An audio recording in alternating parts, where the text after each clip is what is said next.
সুমাইয়া একজন মেয়ে, আমাদের বোন, ছেলেও না, পুরুষও তো না, নারী, একজন বোন।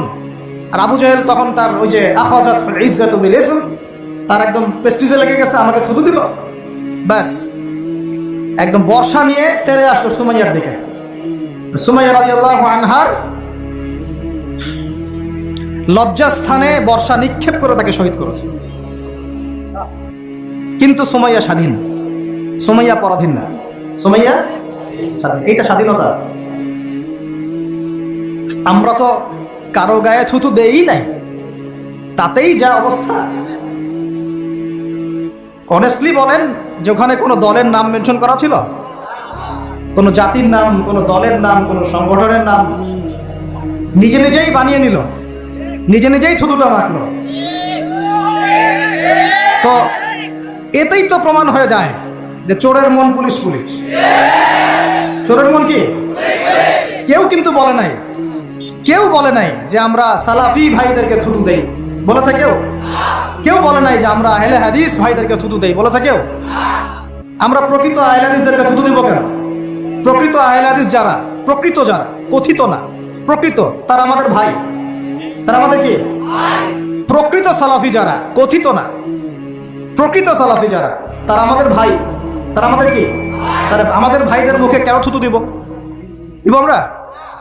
তাহলে যখন নাম মেনশন না করেই গায়ে লেগে যায়, তাহলে বুঝতে হচ্ছে চোরের মন আসলেই পুলিশ পুলিশ, এবং থুতুটা ঠিকই জায়গা মতোই লেগেছে।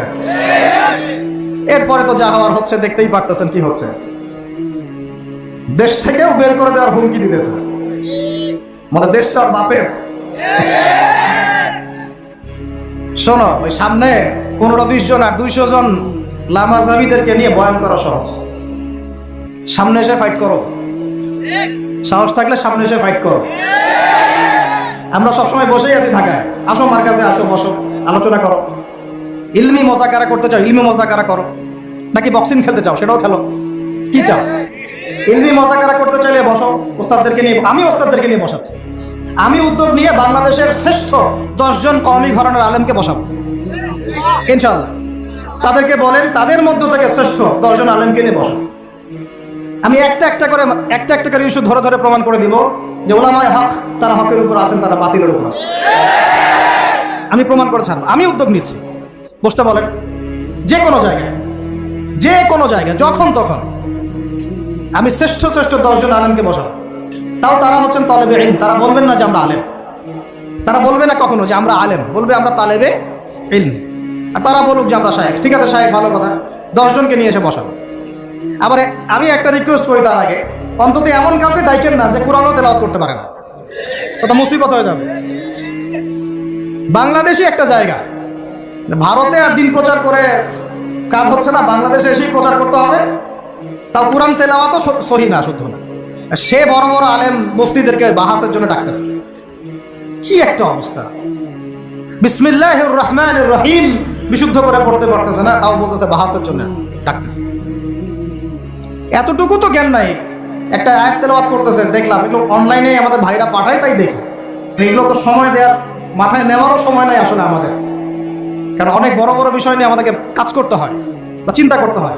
তোমরা লিঙ্ক টিঙ্ক পাঠাও, তখন দেখি 1 মিনিট 1.5 মিনিটের খুতবা, 1.5 মিনিটের খুতবার যে সামনে আরবিগুলো আমরা পড়ি, যে ইন্নাল হামদালিল্লাহ নাহমাদুহু ওয়া নাস্তাঈনুহু ওয়া নাস্তাগফিরুহু ওয়া নু'মিনু বিহি ওয়া নাতাওয়াক্কালু আলাইহি ওয়া নাউযু বিল্লাহি মিন শুরুরি আনফুসিনা ওয়া মিন সাইয়্যাতি আমালিনা। এই যে মান ইয়াহদিহিল্লাহু ফালা মুদিল্লা লাহু ওয়া মান ইউদ্লিল ফালা হাদিয়া লাহু, এই যে আরবি খুতবাটুকু পড়া হয়, 1.5 মিনিটের খুতবার মধ্যে 30টা ভুল করে রাখে। আর আমাদেরও গায়রত এতই কমে গেল, এখানে বসতে হবে পাগল ছাগলের সাথে। তাকে তো আগে 1.5-2 বছর নুরানি মক্তবে পড়ে আসা উচিত। পড়াশোনা আপনারা তো জানেন, ওলামায়ে কেরাম, এখানে পড়াশোনার সিলেবাস 20 বছরের। কত বছরের? আমি আপনাদের সামনে আমি বলতেছি, আমার মিনিমাম এখন মনে হচ্ছে যে আমার আরো 5 থেকে 6 বছর লাগবে শেষ করতে। আমি নিজের কথা বলতেছি, মনে হচ্ছে যে আমার 5 থেকে 7 বছর লাগবে এগুলো শেষ করতে। তারপরে জানি না যে এগুলো মাসআলা ইস্তেমবাত করতে পারবো কি না, তাও জানি না। এটা কি মনে করে পড়াশোনাকে? ইলম অর্জনের এই যে গভীরতা, এই যে মাজমাউল বাহরাইন, এটাকে কি মনে করে? ক্লাস 1 দিনী ইলম অর্জনের ক্লাস 1 হচ্ছে আপনাকে আলিফ বা তাসা পড়তে হবে, কোরআন তেলাওয়াত করা শিখতে হবে, তাই তো, এটা ক্লাস 1। তারপরে আপনি আসবেন হিফসে, তারপরে কিছু অংশ হিফস করবেন, হয় 1 পারা হোক আর 2 পারা হোক আর পুরো 30 পারাই হোক, হিফস করবেন, তাই না? আগে কোরআন সহি করবেন, তারপর হিফস করবেন। তারপরে ব্যাকরণের কিতাবগুলো পড়তে হয়, মিজান থেকে শুরু করে একদম হেদায়া কুদুরি না পর্যন্ত পড়তে পারলে কেউ আলেম হয়? বলেন, কেউ আলেম হতে পারবে? এই সেন্সে তো আমরা কখনো বলি না যে আমরা আলেম, এই কথাটা আমরা কখনো বলি না, বলার সাহসই পাই না। এই পর্যন্ত পড়তে হয়, এর মাঝখানে আরবি ভাষা আছে। খালি এসো আরবি শিখির 3টা খণ্ড আমার সামনে বসে পড়তে বলেন দেখি, পারে নাকি? কিচ্ছু না, এসো আরবি শিখির 3 খণ্ড, এটা বেসিক জিনিস। মিজান মুনসাহেব কিতাবটা পড়তে পারে নাকি? নাহু আর হেদায়াতুন নাহু মিলে একটা পরীক্ষা দেখ খালি 50 মার্কের। কিভাবে একটা মানুষ আলেম হয়? এগুলো চেয়ারে মানুষ বসে কিভাবে? এরপরে গিয়ে মানুষ দাওরা হাদিস পরীক্ষা দেয়, মিশকাত পড়ার পরে দাওরা হাদিস পরীক্ষা দেয়, সব হাদিসের কিতাবগুলো মোতাআলা করে, মোতাআলা করার পরে ইফতা দেয়। সারা বাংলাদেশ থেকে ইফতা দেওয়া মানুষগুলো মার্কাজুদ দাওয়ার মতো প্রতিষ্ঠানে গিয়ে পরীক্ষা দেয়। সেখান থেকে হয়তো 20, 30, 40 জনকে ওস্তাদরা কাছে রাখেন, তাদেরকে দিয়ে গবেষণা পরিষদ চালান। এত সহজ আলেম হয়ে যাওয়া আর বাহাস করা, এদেরকে ডাকা। আমার কাছে ক্ষমতা নাই, আল্লাহর কসম করে বলতেছি, আমার কাছে যদি পলিটিক্যাল পাওয়ার থাকতো আমি রাষ্ট্রীয়ভাবে এদেরকে বসাতাম।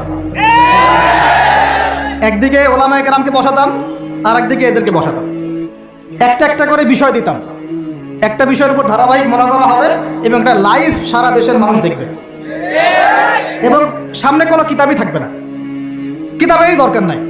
যারা হাফেজ তাদের কি কিতাব লাগে না? কোরআন কলিজার মধ্যে আছে, ব্যাস। যারা উসুল বোঝে, ওই হাদিসের উসুলও এক কলিজার মধ্যেই আছে, ফিকহের উসুলও কোরআন কলিজার মধ্যেই আছে, আকীদার উসুল কোরআন কলিজার মধ্যে আছে। বসান 10 জন করে বসান, তারপর দেখেন আসলে কে জিতে আর কে হারে। এত সহজ মনে করেছেন? মানুষ এখন এমন একটা ফিতনার যুগ চলতেছে, আল্লাহ মাফ করুক আমাদেরকে, যে জীবনে একটা হাদিসের ইবারতও পড়তে পারে না, সে বলতেছে হাদিসটা সহিহ না, এটা জয়ীফ। আমাকে জীবনে বলতে শুনছেন এই হাদিসটা জয়ীফ? কারণ আমি এই দুঃসাহসই দেখাতে পারি না। আসমাউর রিজাল সম্পর্কে আমার পড়তে আরো 5 বছর লাগবে মনে হয়। আমি কিন্তু বড় কোনো আলেম হয়ে যাই নাই, আমি শুধু দায়ী হিসাবেই এখন আছি, থাকতেও চাই দায়ী হিসাবে, আর তালেবে ইলম হিসাবেই থাকতে চাই, এভাবেই মরতে চাই। আমার নিজেকে এবার ফখর করে মুফতি, মুহাদ্দিস, মুফাসসির এসব টাইটেল দেওয়ার কোনো ইচ্ছাও নাই। আল্লাহ যেন এরকম কেবর আমার মধ্যে নাও দেন কোনোদিন, আমিন। এত সহজ আপনি বলে দিলেন হাদিসটা জয়ীফ, এটা তো আমল করা যায় না। জয়ীফ, তুমি জয়ীফের কি বুঝো? সহিহ জয়ীফের তুমি বুঝোটা কি? একটা হাদিসে জিবরিল খুলে দেন দেখি, এবার ছাড়া পড়তে পারে কিনা। যে কিতাবগুলোর হাওয়ালা দিয়ে দিয়ে হানাফি মাযহাবের নামাজটাকে জাল প্রমাণ করা হচ্ছে, হানাফি মাযহাবের নামাজটাকে জাল প্রমাণ করা হচ্ছে, এই কিতাবগুলোর মুকাদ্দমা খালি পড়ে দেখাবে, ভূমিকাটুকু বলছে সহিহ বুখারীতে আছে, সহিহ বুখারীর পুরো ভূমিকাটা খালি পড়ে দেখা, শোনাবে খালি, জাস্ট আর কিছু না। আমি কিন্তু বেশি কিছু জানি না, বাস মোনাজারা কোরআনটুকু আমি জাস্ট একটা পৃষ্ঠা খুলে দিব, এই পৃষ্ঠাটা পড়ে শোনা। যদি তেলাওয়াত শুদ্ধ হয় তাহলে বসুন, যে কোনো লোকেশন ফিক্স করেন, প্রশাসনের কাছ থেকে আমরা অনুমতি নিব ইনশাআল্লাহ, আমরা প্রশাসনকে ম্যানেজ করবো ইনশাআল্লাহ। এমপি মন্ত্রীদের পর্যন্ত দৌড় কিন্তু আমাদেরও কম নাই, কিন্তু আমরা এইসব পাওয়ার কখন ইউজ করি না, কখনো না। কারণ আমার বংশের মধ্যেও যদি এমপি থাকে, তার সাথে আমার ইসলামী দূরত্ব আছে।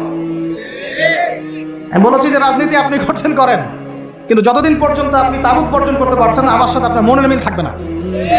কিন্তু আপনি আমার আত্মীয়তার সম্পর্ক থাকবে। কিন্তু আমরা চাইলে পারি, বসেন একটা করে মাসআলা নিয়ে বসেন। এমন আমি আপনাদেরকে গবেষণা করে দেখাবো, কয়েকদিন যেতে দেন ইনশাআল্লাহ, ওই লেভেলে আমি যাই আগে। কারণ আমি এখনো ফখর করি না এবং ওটা নিয়ে আমি আলোচনা করি না, কারণ সিচুয়েশন অন্যদিকে।